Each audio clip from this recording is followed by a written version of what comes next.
Hello fans, Anthony Maurizio here. Follow me on Twitter at @Maurizio, that's at ANTMAURIZIO.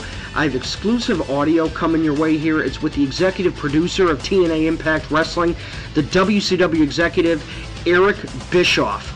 We come upon a new age of TNA Impact Wrestling as they go on the road for the remainder of all of their Impact telecasts. We also come upon the 12-year anniversary of the demise of one of the most revolutionary promotions that the wrestling world will ever see, World Championship Wrestling, the final Nitro, 12 years ago in March 2001.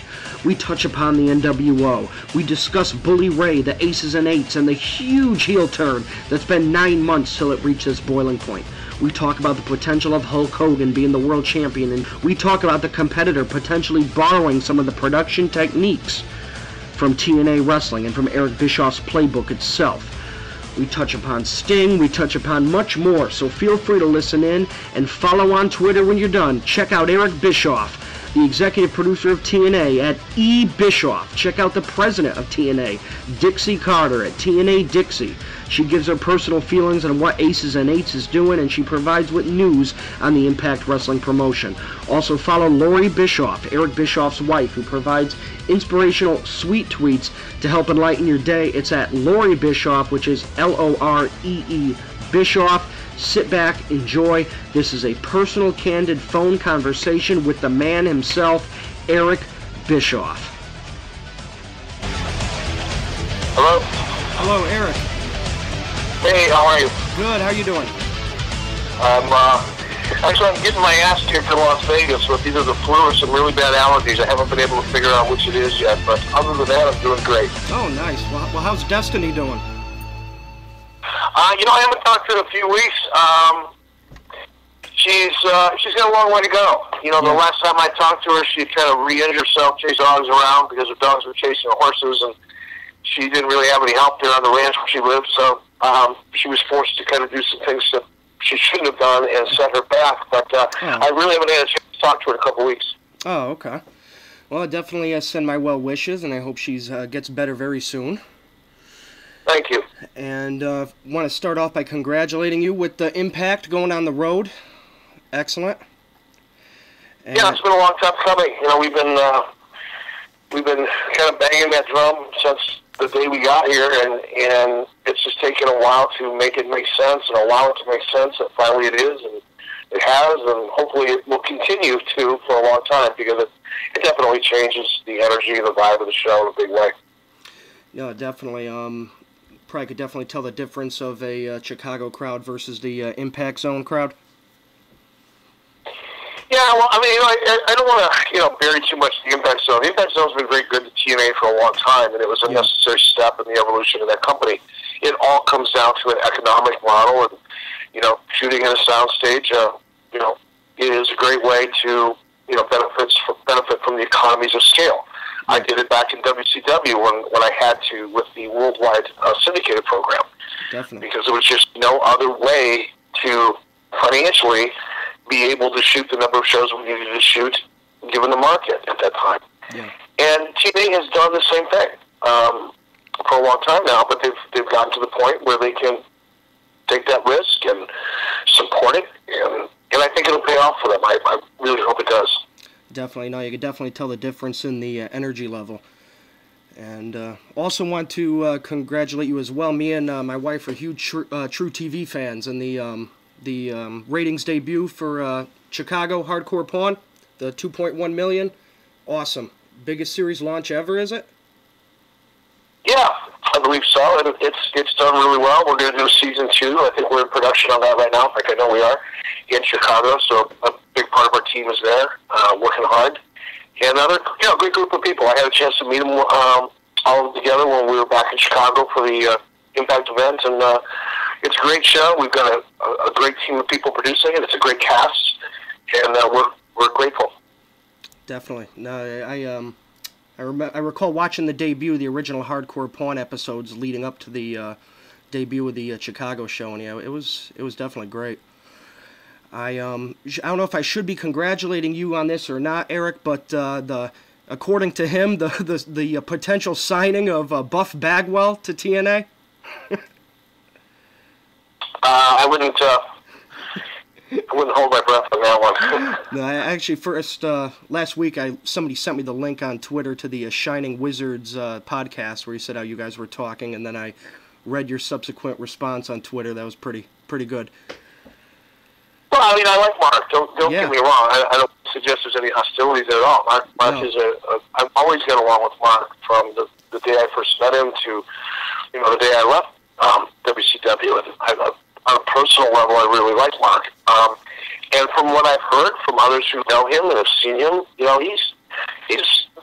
he's got some miles left on him, and he can probably go. The challenge that we have, and it has nothing to do with Mark or anybody else.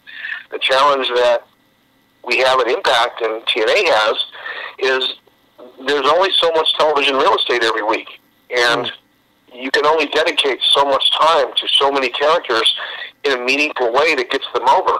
Yeah. If you're just running talent through the turnstile and putting them on TV so you keep everybody busy, you're not really building any story or building any characters. So it's not a talent issue or a personality issue with Marcus or anybody else. It's just how much TV time can you dedicate to any one story? You have to make those hard decisions. Yeah, no, I agree. I would not mind seeing Bagwell end up in TNA. I enjoyed his stuff with the American Males and the subsequent nWo stuff. I thought he was great. For sure. Good guy. Definitely. And, well, I know you're the type of guy who likes to look forward. You have that demeanor of looking forward, progressing in the future, and kicking ass. But since we're 4 days away from the 12-year anniversary of the final Nitro, and with the WCW DVD being the top-selling sports DVD in the country right now, I was wondering, would you mind touching on a little bit of WCW revisionist history and giving your take on it real quick? Well, first of all, thank you for reminding me. I didn't know it was 12 years ago. Now I feel older than I did when we started this interview. Especially sitting here getting hammered by either the allergies or the flu or a combination of the two. But, wow, 12 years goes by fast, I guess. And, but, I've spoken on the revisionist history, enough already. People are probably tired of hearing me say it. I know I get tired of hearing myself say it. But I think if you look back, at what WCW accomplished and how it forced a substantive, meaningful change within the industry, a change that still exists to this day. The fact that you go on TV on Monday nights and see a 3-hour Raw is a direct result of what I did at Nitro and what WCW did in the competition between the two companies. And there are many other examples. Yeah. The Attitude Era was a direct reaction to what we had done with nWo. It was a radical change in the way the WWE targeted their audience. All of those things were because of the level of competition that we created and the pressure that we put on them to evolve the formula. Yeah. And as much as people within WWE to this day hate to recognize it, admit it, or acknowledge it, it doesn't change the fact that it's true. True. But, anytime you have a war, to the victor goes the history books, and they won. So they can tell the history any way they want to. People who are astute, who are smart enough and don't, get all of their information from a website or a blog or, a friend of a friend of a friend that knows a guy who knows a guy that used to be a wrestler. If you really look at the business and understand and can parse through the bullshit and the fact is we accomplished a lot, and I'm very proud of it. It didn't end up the way I wanted it to. Clearly there are things I wish I could do over again, but I'll never regret bringing the business to the level of enthusiasm, excitement, financial opportunity that still exists to this day. Yeah. And I'm proud of that. And people can retell the history or take whatever personal take they want to take. I just give a damn. It doesn't really bother me one way or the other. But you asked for my point of view, and that's kind of it. Yeah, no. I agree with you on that, and a prime example that I have about that too is I recall during middle school, probably the period of time in a lot of people's lives where everybody's criticizing each other and everybody's looking down at each other. If your mother drops you off to school, everything's really looked through the microscope in middle school. And I remember the one acceptable piece of wrestling gear. When people walked around, Eric, with an nWo shirt on, you were looked at as one badass dude. You know, I mean, you wore an Austin 316 shirt. Yeah, it was cool, and it was, you know, it was awesome, unbelievable. But when you had me and a couple of my friends, I recall, we bought out the school's candy bars from the school store, and I remember we sold them at double the price, and we all chipped in and bought a pack of nWo shirts, and just walked up and down the hall with nWo shirts. Being 13 years old, it was just, it was really cool to see wrestling take that bridge from the you know, that era when it was cool, when everybody was younger, you know, the Hogan Warrior, and then it to bridge over in a middle school and, you know, still show our love for wrestling and wear that WCW gear. And, I mean, people were wearing those temporary Goldberg tattoos. I mean, the loud 10%ers could say what they want to say, but, yeah, WCW, without a doubt, made its impact. Well, no doubt. We changed it. We changed the wrestling landscape, and like I said, the manifestation of those changes still exists in many respects today. But I think, you know, looking back at the nWo and even, you know, a lot of the great stuff in the Attitude Era, which you know, I think is some phenomenal television, some phenomenal history. But definitely, when you can find a way to, and I hate hearing myself even say this phrase because it's so abused and overused, yeah. But making wrestling cool is a very, very difficult thing to do. Yes. And nobody's been able to do it probably since nWo or since the Attitude Era. Vince McMahon hasn't been able to accomplish that, and quite frankly, neither have we. We're trying, and we're trying to find new ways.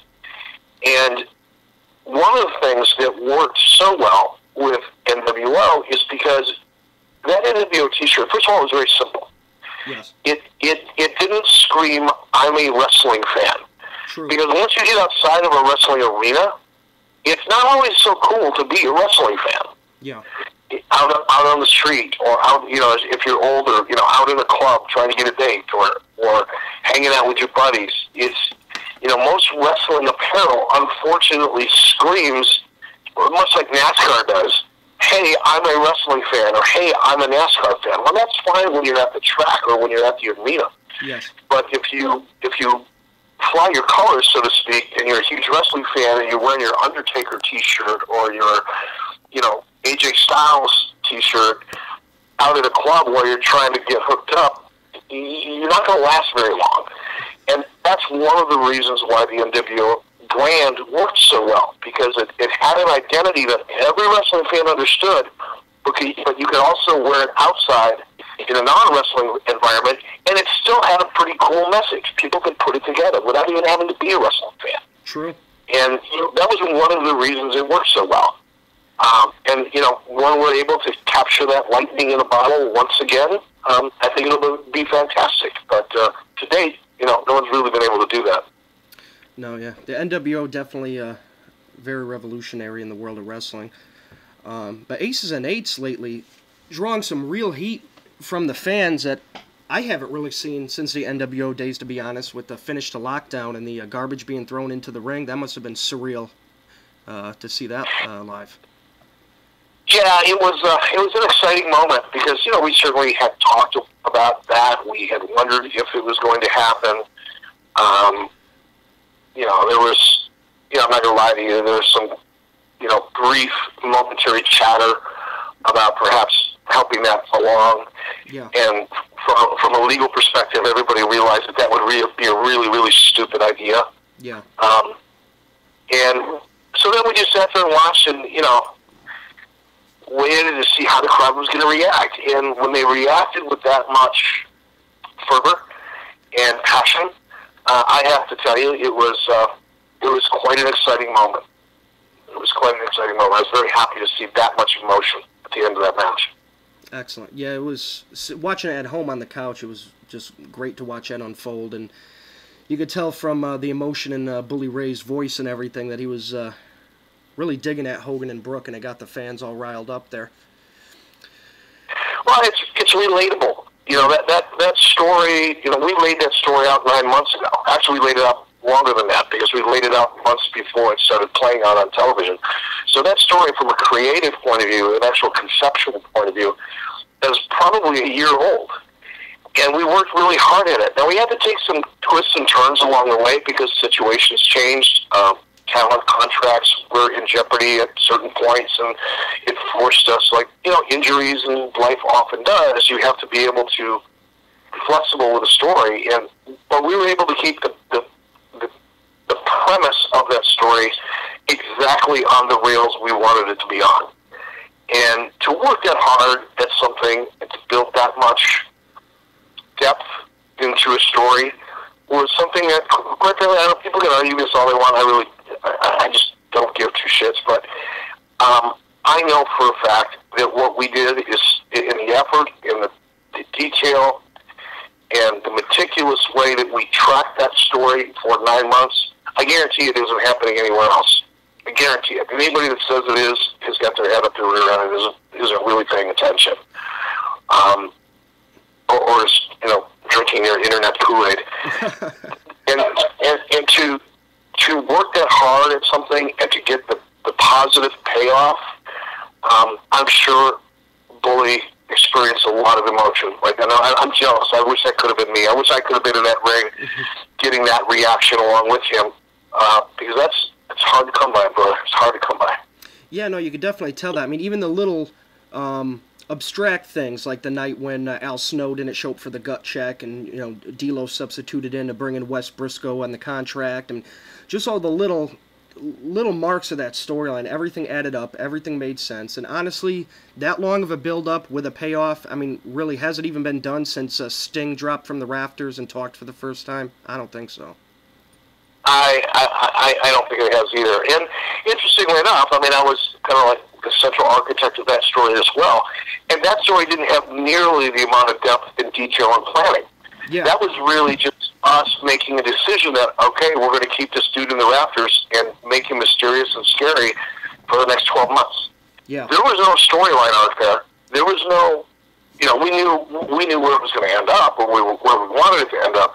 But from the day he turned into the Crow and disappeared into the rafters until the day he ended up in the ring with Hogan, there was not a lot of story and arc and detail built into that. It was more character maintenance than it was story arc development. Oh, that's true. Adding the vulture, the jump out of the helicopter, all those little things that made it that much more special in the end. And that was the character development. It made it unique. It made Sting unique. It made him more than scary. It made him dangerous and scary. Yeah. Jumping out of the helicopter, coming out of the ceiling the way he did. I don't think anybody showed up with a vulture prior to that. It was all designed to make him spooky and scary, and it worked. And it really helped his character. And he's been living off of that character that we developed, back in 95 or 96 or 97, whatever it was. And up until recently, he's been, able to make a good living off of that character. Definitely. Interesting piece that Hulk Hogan said in the UK media during the UK tour, during the promotion for that, in regards to getting his knee fixed and potentially going for the TNA world title in 2013. Legitimately, I would pop like crazy for it. Do you think that's a possibility, or is Hogan really just relegating himself to the whole GM angle for now? I don't want to speak for Hulk. Sure. I will say, being a pretty close friend of his, that he's knocking on 60's door. He's gone through a lot physically. He's gone through a lot emotionally. He's gone through a lot financially. I'm sure the idea of being 100% healthy, or even 80% healthy, or maybe even 75% healthy, and being able to get in the ring and experience that rush, one more time, I'm sure it's very, very much a part of his thought process, either consciously or subconsciously. I don't know how realistic it is. I don't think he does. Okay. Knees, your body just doesn't heal in your late 50s and early 60s like it did when you were in your 30s or 40s. I don't know. Let's put it this way: it's not on the schedule, creatively anytime soon. Okay. All right. And another topic I did want to bring up before I let you go, Eric, and let you recover, and hope you do get well soon, is the something that really can't be ignored. Ever since you introduced it, now on a competitor's program, we have voiceovers opening the show. We have the multi-angled camera going in the back, very similar to the reaction camera style. Do you feel that some of these new techniques you've introduced into Impact Wrestling have rubbed off on the competition, or is this them just freeballing it? I think it's pretty obvious, and again, I know internally, there are people in the WWE that convince themselves that they came up with this stuff. I mean, it's a very unique environment there. The rest of the world doesn't exist. It's very, very much of a bubble, and so much so that people believe what they choose to believe and what they're told to believe, and they really believe it. But I think you'd have to be pretty much of a freaking idiot to look at some of the pretty significant changes that we've made in the way we present our story, whether it's the recap at the beginning of the show to help tell the viewers what to expect and how to watch the show or what to watch for in this episode. There's a very specific reason why we do that. It's never been done before, the way we do it in wrestling. Sure, there's been a recaps, that's not new. Hot opens, that's been done a million times. Yeah. But the way we present that, those story points, was original, and it wasn't long after we started doing it that they did it. Now, do you choose to believe that was just kind of coincidental? Yeah, whatever. You can believe that if you want. Like I said, that internet Kool-Aid is good, and if you're addicted to it, you're addicted to it. But I think between that, the reaction style interviews, some of the other things that we're doing, of course, it rubs off. And by the way, if I see them doing something that I really, really dig, I'm not going to be ashamed to admit it. I'll use it. I have no problem with that. I don't think there's anything all that original on television anymore, to be honest with you. It's very, very rare. But I'm proud of what we've done. We've got a limited budget. We've got to make our show look as good as it can look with a fraction of a fraction of their budget. Yes. And that means that we have to come up with really creative, unique ways that the audience engages with. And when we can find those elements and they work, and the competition, copies them or adapts them, it's really nothing more than a compliment, and it just makes me proud. Very nice. And I will just leave you with this, Eric. I was front row at the ECW one-night stand. I got some tickets to the New York show, and I have never seen somebody get such palpable heat as you did that night. They were throwing people out who were running after you, and that was pure insanity. How was it being there? I mean, these fans were I brought a WCW, or a friend of mine brought a WCW sign, and fans were ripping it up. Like, it was wild. How was it walking through that crowd with those fans looking like they were rushing you? I dug it. I used to. I don't think I'd be up for it anymore. But I used to thrive off that kind of energy. I embraced it. I caused it. I stimulated it, and I relished in it. It's a little bit like we talked about at the end of the the lockdown pay-per-view. Any time that you can create that much emotion as a performer, it's a good day, and it's one that you should cherish and remember and enjoy because they're rare and they're few and far between.